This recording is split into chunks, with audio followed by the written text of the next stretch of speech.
జీవితంలో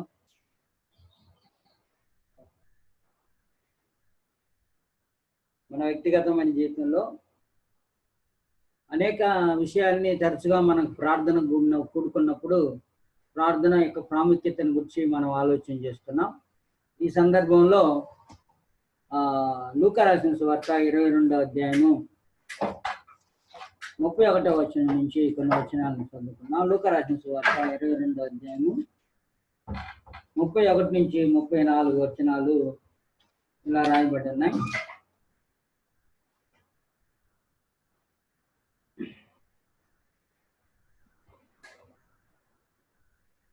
లేనట్టుంది అది ప్రేయర్ అదే జాయిన్ అయ్యారు కానీ ప్రేయర్. సీమోను ఇదిగో సాతాను మిమ్మను పట్టి వలె చెల్లించుటకు మిమ్మను కోరుకొనడు కానీ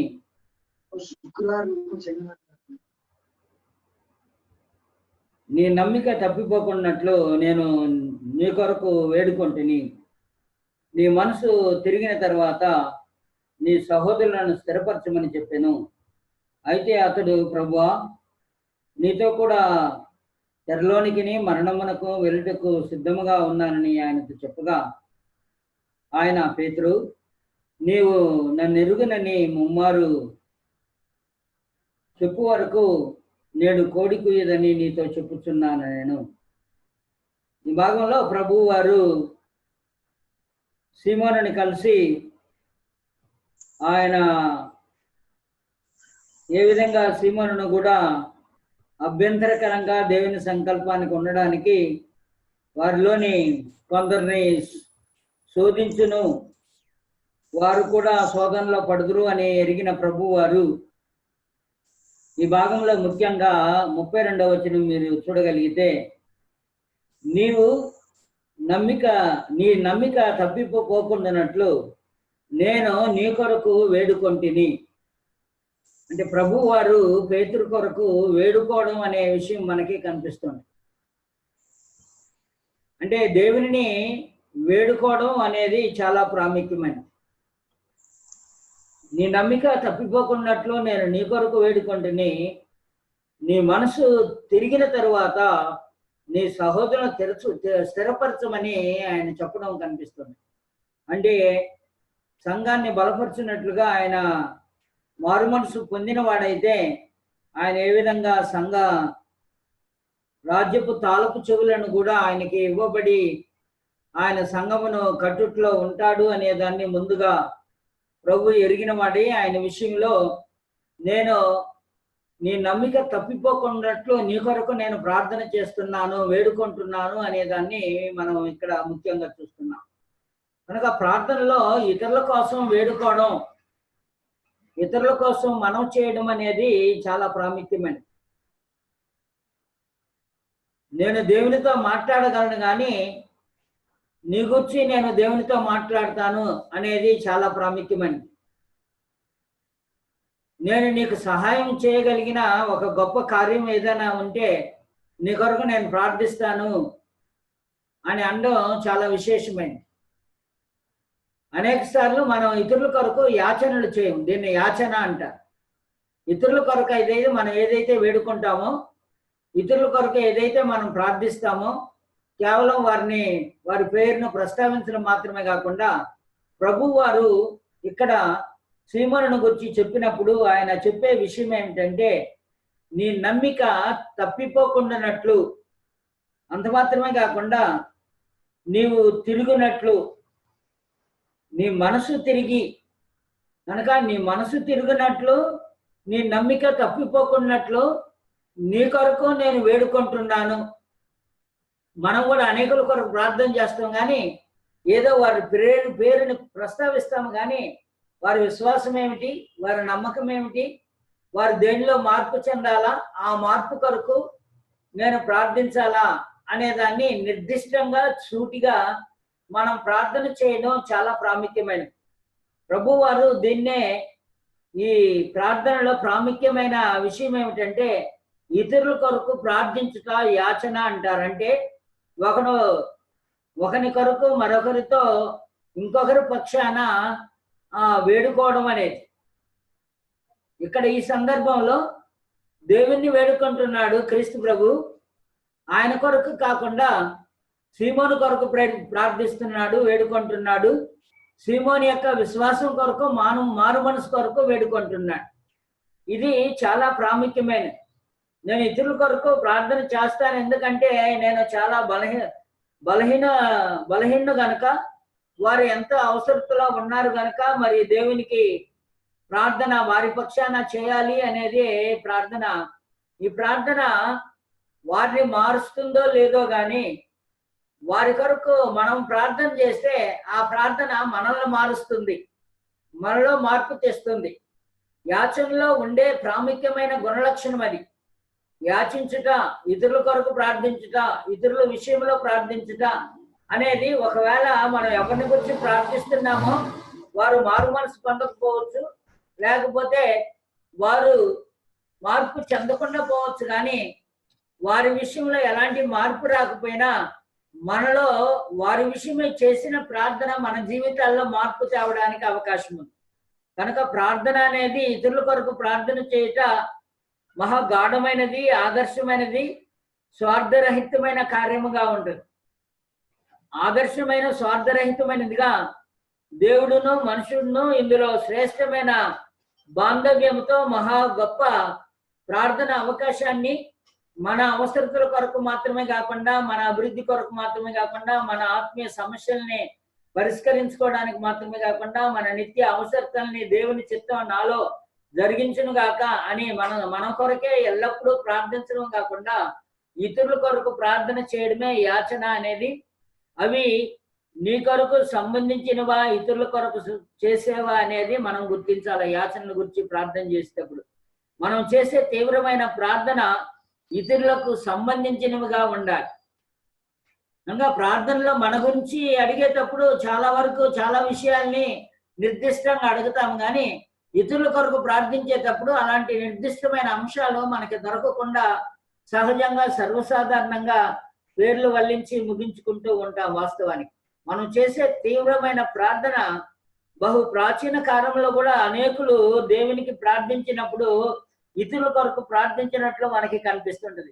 ఒకసారి మనం యోబు గ్రంథం తెరవగలిగితే, యోబు గ్రంథంలో 1వ అధ్యాయం 5వ వచనం, ఆ తర్వాత 42వ అధ్యాయం చూడగలిగితే 42వ అధ్యాయము, ఆ తర్వాత 1వ అధ్యాయంలో యోబును గురించిన విషయాలు, ఆయన మరొకరి కొరకు ప్రార్థన చేసిన విషయం మనకి కనిపిస్తూ ఉంటుంది.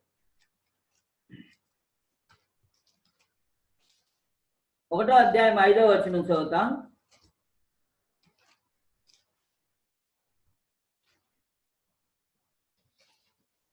ఐదవ వచనంలో, వారి విందు దినమున వారిని పిలిపించుచూ వచ్చిరి. వారి విందు దినములు పూర్తి కాగా యోబు తన కుమారులు పాపం చేసి తమ హృదయంలో దేవుని దూషించలేమో అని వారిని పిలువనంపించి వారిని పవిత్రపరిచి అరుణోదయమున లేచి వారిలో ఒక్కొక్కని నిమిత్తమై దహన బలి అర్పించుతూ వచ్చింది. యోబు నిత్యము అలాగూ చేయుచుండెను. కనుక దహన బలి ఉదయమున సాయంకాలమున అర్పించే బలి. ఈ బలిలో వారి పాపముల విషయమై చేసే కార్యక్రమంగా మనకి కనిపిస్తుంది. ఉదయము సాయంకాలము వారు దహన బలి అర్పిస్తున్నారంటే దేవుని సముఖంలో దహన బలిలో ఉన్న ప్రాముఖ్యమైన విశేషం ఏమిటంటే, ఆ యొక్క దహించే అగ్ని ఇంపైన సువాసన గల హోమంగా దేవునికి ఆరోపించడం జరుగుతుంది. అనగా అది ఇంపైన సువాసన గల హోమం. ప్రార్థన అనేది కూడా ఒక ఇంపైన సువాసన గల హోమంగా ఉంటుంది అనేది మనం గుర్తించాలి. 42వ అధ్యాయం 7వ వచనం చూడగలిగితే, అదే యోబు గ్రంథంలో యెహోవా యోబుతో ఆ మాటలు పలికిన తర్వాత ఆయన తేమేనీయుడైన ఎలీఫజుతో ఇలాగూ సెలవిచ్చెను, నా సేవకుడైన యోబు పలికినట్టు మీరు నన్ను గురించి యుక్తమైన పలుకలేదు గనుక నా కోపము నీ మీదను నీ ఇద్దరు స్నేహితుల మీదను మండుచున్నది. కాబట్టి 7 ఎడ్లను 7 పొట్టేళ్లను మీరు తీసుకొని నా సేవకుడైన యోబునద్దుకు పోయి మీ నిమిత్తము దహన బలి అర్పించవలను. గుర్తుపెట్టుకోవాలి. ఇది మొదట్లో 1వ అధ్యాయంలో చూసినప్పుడు వారి కుమారుల నిమిత్తము వారు ఒకవేళ పాపం చేసినామని దహన బలి అర్పించడం మనకు కనిపించింది. ఇక్కడ ఒకతను తేమేనీయుడైన ఎలిఫేజు తన స్నేహితుని కొరకు ఆ స్నేహితుడు చేసిన పాపమును బట్టి దేవుడు యోబు సేవకుని దగ్గరికి వెళ్ళి, మీరు 7 ఎడ్లను 7 పొట్టేళ్లను తీసుకొని ఆ సేవకుడైన యోబు నద్దుకు పోయి మీ నిమిత్తము దహన బలి అర్పించవలను. అప్పుడు నా సేవకుడైన యోబు మీ నిమిత్తము ప్రార్థన చేయును.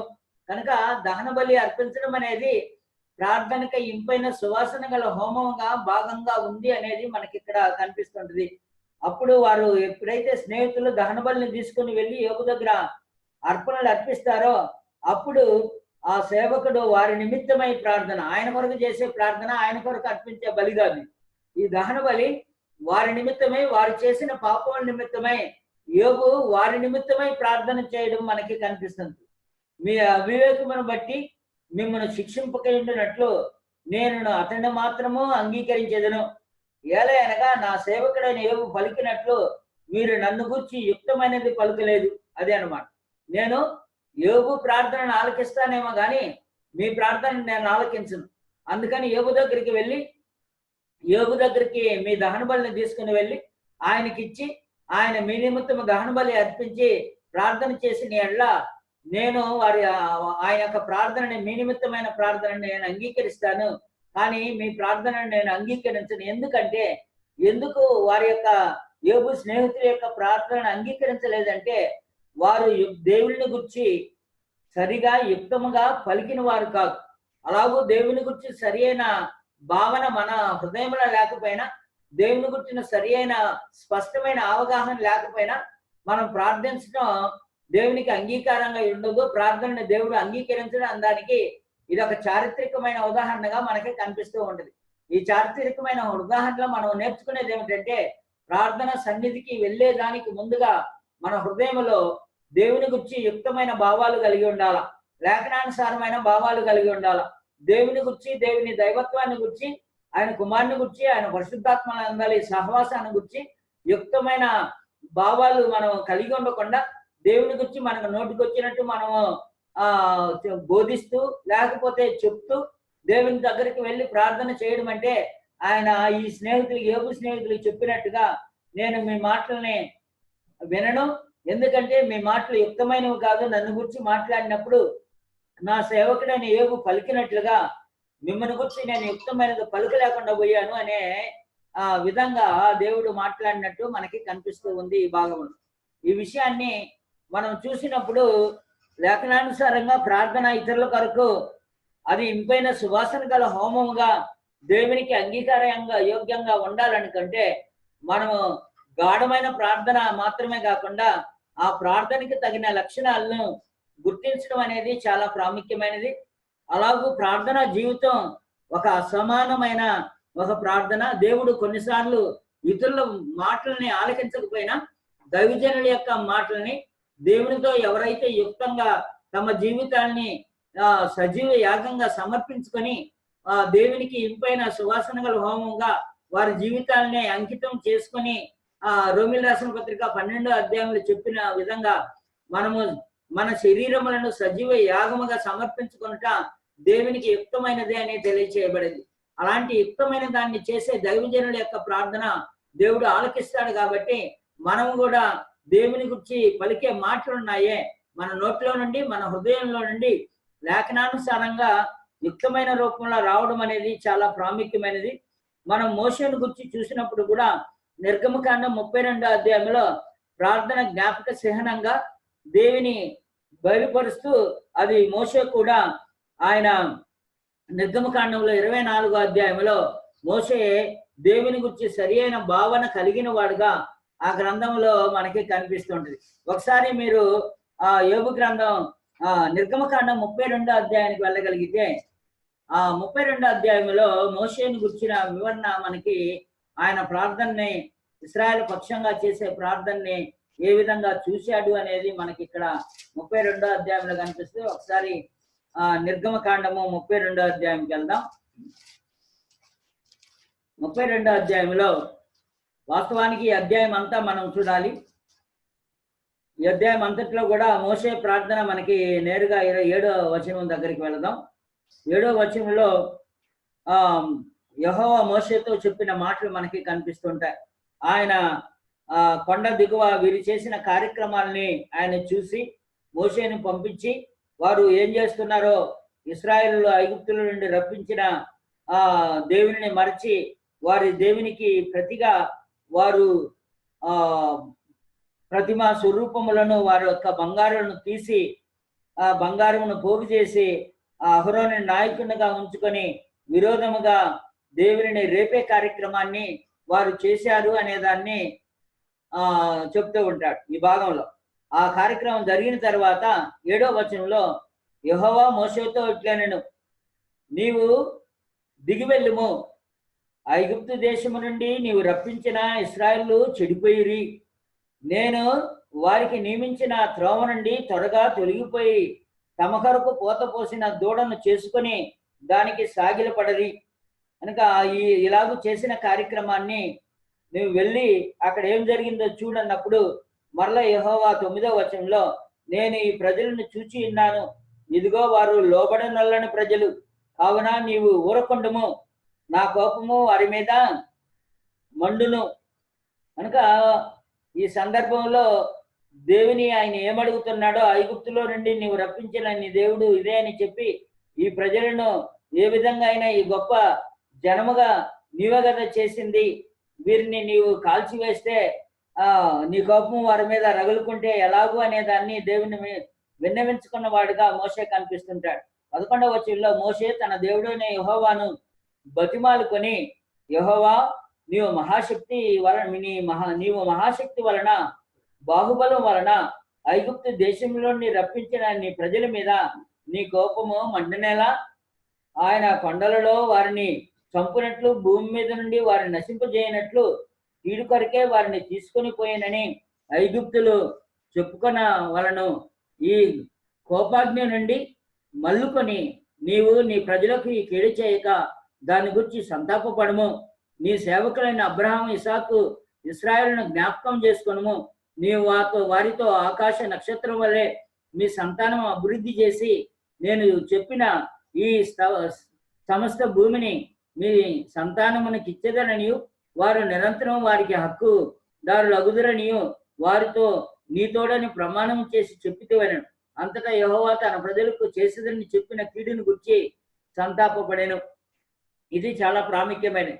దేవుడు ఏదైతే ఇశ్రాయేలు ప్రజలకి చేస్తానన్నాడో ఆయన ఆ వాగ్దానానికి వ్యతిరేకంగా ఇశ్రాయేలు ప్రజలు దేవుని యొక్క ప్రతిమా స్వరూపమును మార్చి వారు పూజిస్తూ సేవిస్తూ అహరోనుని నాయకుడిగా చేసుకొని ఆ పోత విగ్రహానికి దహన బలులను సమాధాన బలులను అర్పిస్తూ ఉన్న సందర్భంలో కోపపడి మోషేని పంపించి వారు చేస్తున్న ఆ పనేమిటి, వారిని నేను తుడిచివేస్తాను, ఈ యొక్క భూమి మీద నుండకుండా వారిని నశింపజేస్తాను అని అన్నప్పుడు మోషే దేవునితో బతిమలాడడం, ప్రార్థించడం, ఇశ్రాయేలు ప్రజల పక్షాన చేయడం అనేది చాలా విశేషం.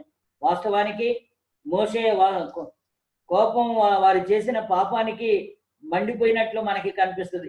ఎందుకంటే ఆయన ఆ కొండ మీద నుండి తెచ్చిన 2 పలకలను కూడా చేత పట్టుకొని కొండ మీదకి నుండి దిగి వచ్చి ఆ పలకలను కూడా ఆయన పగలగొట్టడం మనకి కనిపిస్తూ ఉండేది.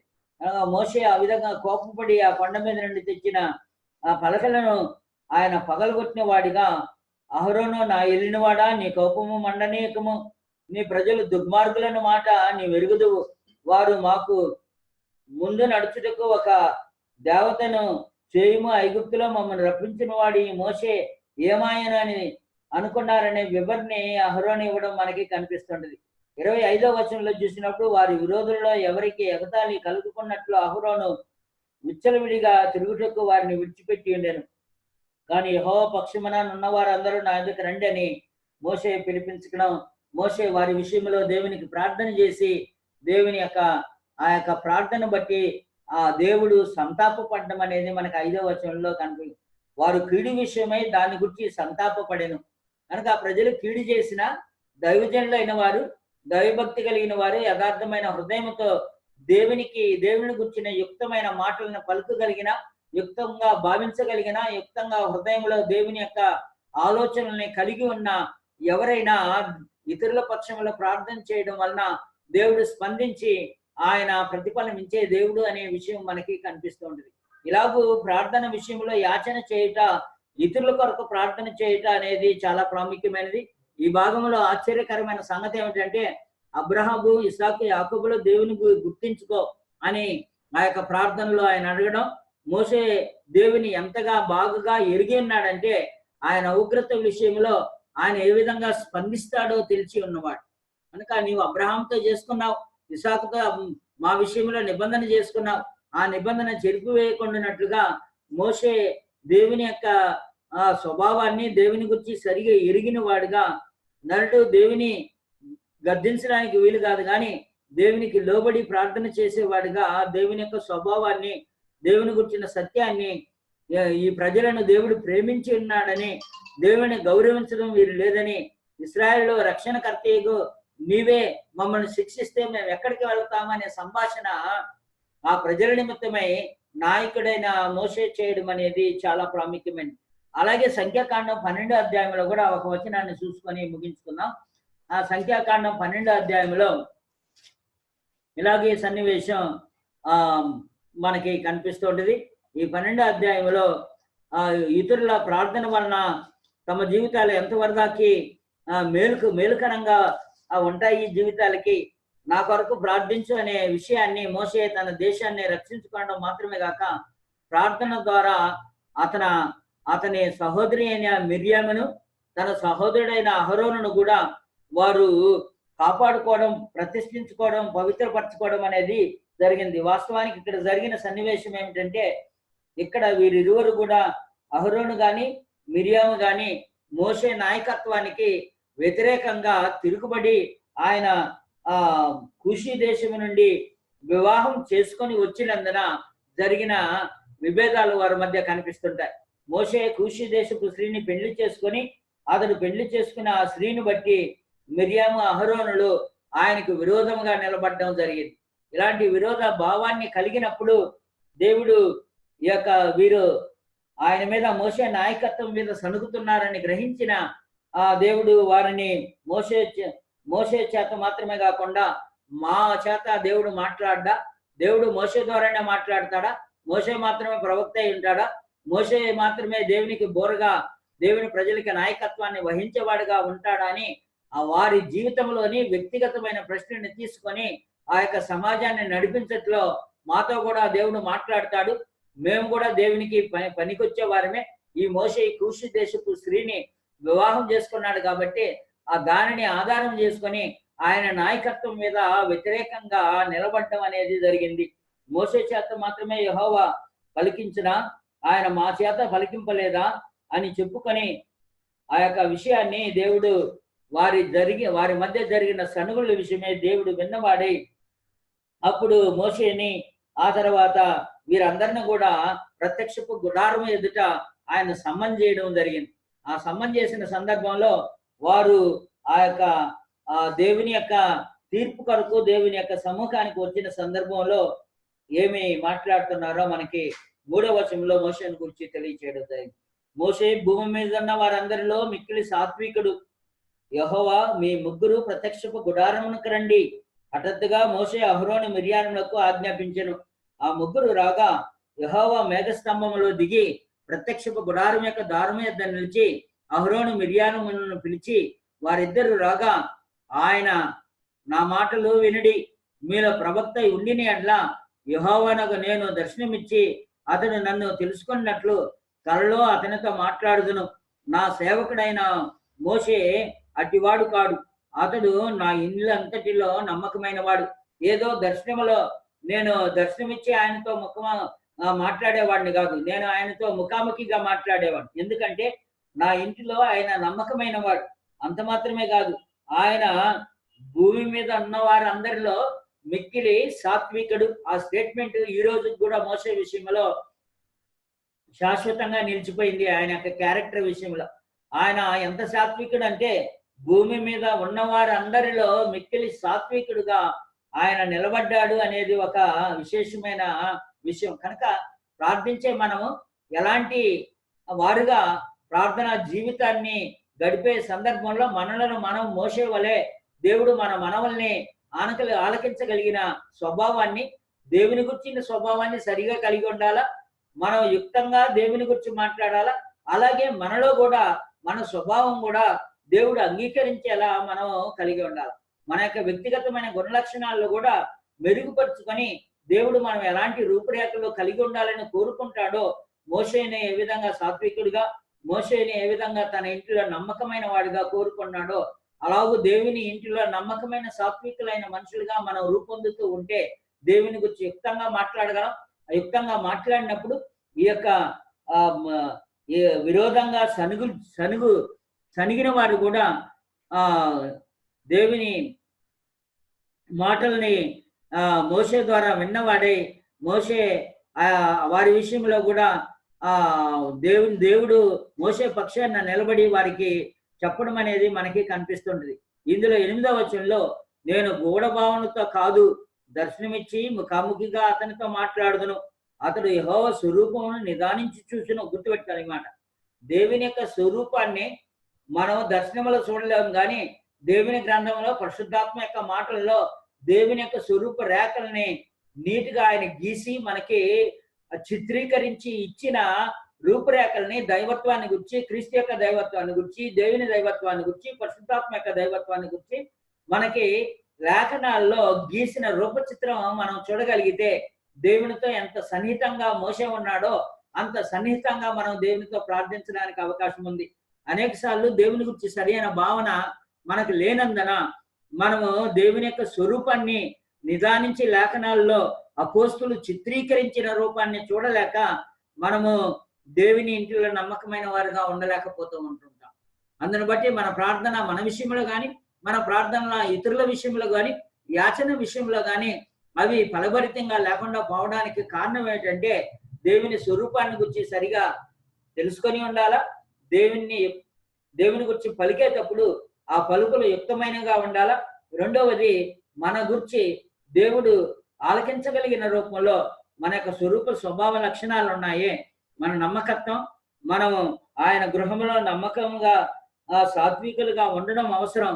ఆ సందర్భంలో నా సేవకుడైన మోషేకు విరోధంగా మాట్లాడుటకు మీరెలా భయపడలేదు కనుక ఈ యొక్క సంబంధంలో వాస్తవానికి తిరుగుబాటు చేసింది మిరియాం అహరోనులు. అలాగూ తిరుగుబాటు చేసినప్పుడు మహాదేవుడు మోషే పక్షాన నిలబడి వాదించి ఆయనకి వ్యతిరేకంగా మీరు చేయబోనుకున్న కార్యక్రమానికి మీరు భయపడి ఉండాలా. మీరెందుకు ఆయన విషయంలో ఆయనకు విరోధంగా మాట్లాడి మీరు ఎందుకు భయపడలేదు?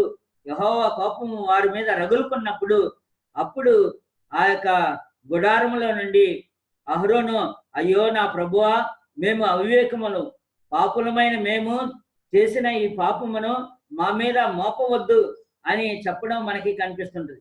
అంత మాత్రమే కాదు, యెహోవా మోషేతో ఆమె తండ్రి ఆమె ముఖము మీద ఉమ్మివేసిన ఎడ్ల ఆమె 7 దినములు సిగ్గుపడిన కదా అని అప్పుడు మోషే యొక్క భాగంలో మోషేతో చెప్పిన విషయాన్ని మనం 12వ వచనంలో చూసినప్పుడు, తన తల్లి గర్భంలోండి పుట్టినప్పటికే సగం మాంసము క్షీణించిన శిశువు కావాలను ఆమెను ఉండనీయకమని మోషేతో చెప్పగా మోషే ఎలుగెత్తి ప్రార్థన చేస్తున్నాడు. ఇప్పుడు దేవా దయచేసి ఈమెను బాగు చేయమని యెహోవాకు మొరపెట్టును.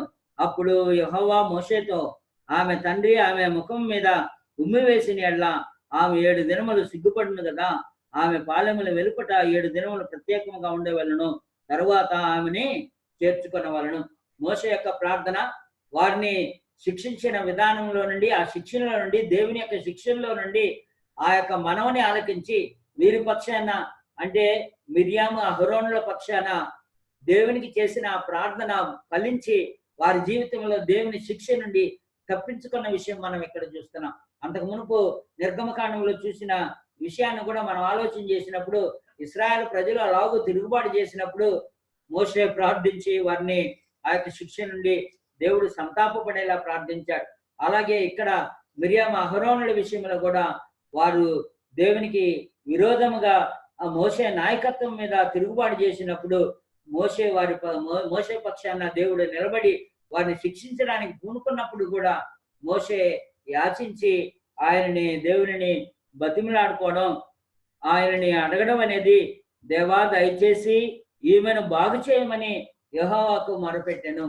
కనుక ఇలాగూ మనం ఇతరుల విషయంలో కూడా యాచన చేయడం వలన ఇతరులు ఇతరులు క్షేమాన్ని పొందుతారో లేదో కానీ మన యొక్క స్వరూప రేఖలు కూడా మారుతూ ఉంటాయి, మనకు మేలు జరుగుతుంటాయి. ఇతరుల వలన ప్రార్థన వారికి మేలు జరుగుతుందా లేదా అని కాదు, కానీ మేలు జరిగినా జరగకపోయినా ఇతరుల కొరకు ప్రార్థించడం వలన మనకి మేలు జరగద్ది అనే దాన్ని మనం గుర్తించి ప్రార్థన సహవాసంలో యాచన చేయటం అంటే ఏమిటో ఇతరుల గురించి మనం ప్రార్థన చేయట అది అవసరం.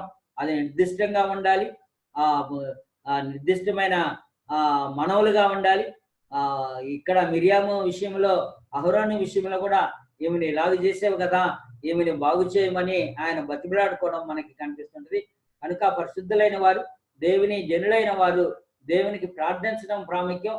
ప్రార్థించేటప్పుడు దేవుని గురించి మనకి ఎలాంటి పలుకులు పలుకుతున్నాం, మన హృదయంలో ఎలాంటి భావాన్ని కలిగి ఉన్నాం, మోషేలాగు దేవుని స్వరూపాన్ని చూడగలిగిన వారుగా, స్వరూపాన్ని లేఖనాల్లో తెలుసుకొని గ్రహించిన వారుగా, యుక్తంగా దేవుని గురించి పలికేవారుగా, తమ జీవితాన్ని సజీవ యాగంగా సమర్పించుకున్న వారుగా, దేవుని ఇంటిలో నమ్మకమైన వారుగా, దేవుని ఇంటిలో సాత్వికులుగా ఉండి యాచనలు చేయడం వలన మనము మేలు పొందుతాం, అనేకులు కూడా మేలు పొందడానికి అవకాశం ఉంది. ఈ యాచనలు అంటే అది. మూర్తి.